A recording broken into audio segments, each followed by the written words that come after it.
Days welcome to my channel. ನಾನು ಇವತ್ತು ಈಸಿಯಾಗಿ ಹೇಗೆ ನಲ್ಲಿಕ ರಸ ಮಾಡೋದು ಅಂತ ಹೇಳ್ಕೊಡ್ತೀನಿ. ಬನ್ನಿ, ಫಸ್ಟು ಬೆಳ್ಳುಳ್ಳಿ, ಶುಂಠಿ, ಹಸಿಮೆಣಸಿನಕಾಯಿ ಜ್ಯೂಸನ್ನು ತರಕಾರಿಗೆ ಕುಟ್ಕೊಳ್ಳೋಣ.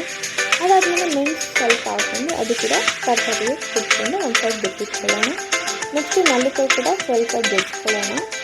ನೆಕ್ಸ್ಟು ಒಂದು ಪಾತ್ರೆಯಲ್ಲಿ ಎಣ್ಣೆ ಮತ್ತು ಸಾಸಿವೆ ಸಿಡಿಕಾರಂಗೆ ಹಿಂಗೆ ಹಾಕೊಳ್ಳಿ, ಕರಿಬೇವು, ಮೆಣಸಿನಕಾಯಿ ಹಾಕೊಳ್ಳಿ. ಮತ್ತು ಫಸ್ಟು ನಾವು ಕುಟ್ಕೊಂಡು ಬೆಳ್ಳುಳ್ಳಿ, ಶುಂಠಿ, ಹಸಿಮೆಣಸಿನಕಾಯಿನ ಅದು ಕೂಡ ಹಾಕೊಂಡು ಫ್ರೈ ಮಾಡ್ಕೊಳ್ಳೋಣ. ನೆಕ್ಸ್ಟ್ ಟೊಮೆಟೊ ಕೂಡ ಚೆನ್ನಾಗಿ ಫ್ರೈ ಆಗಬೇಕು.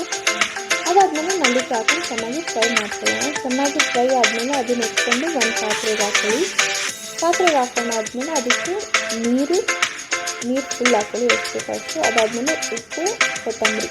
ಅದಾದಮೇಲೆ ನೆಕ್ಸ್ಟು ಸ್ಟವ್ ಮೇಲಿಟ್ಟು ಚೆನ್ನಾಗಿ ಕುದಿಸಿ ನಮ್ಮ ನಲ್ಲಿಕಾಯಿ ರಸ ರೆಡಿ ಆಗಿದೆ. ಬಿಸಿ ಅನ್ನಕ್ಕೆ ತುಪ್ಪ ಹಾಕ್ಕೊಂಡು ನಲ್ಲಿಕಾಯಿ ರಸ ಹಾಕೊಂಡು ತಿಂತಿದ್ರೆ ಸೂಪರ್ ಆಗಿರುತ್ತೆ. ನನ್ನ ವಿಡಿಯೋ ಇಷ್ಟ ಆಗಿದ್ರೆ ಲೈಕ್ ಮಾಡಿ, ಶೇರ್ ಮಾಡಿ, ಸಬ್ಸ್ಕ್ರೈಬ್ ಮಾಡಿ.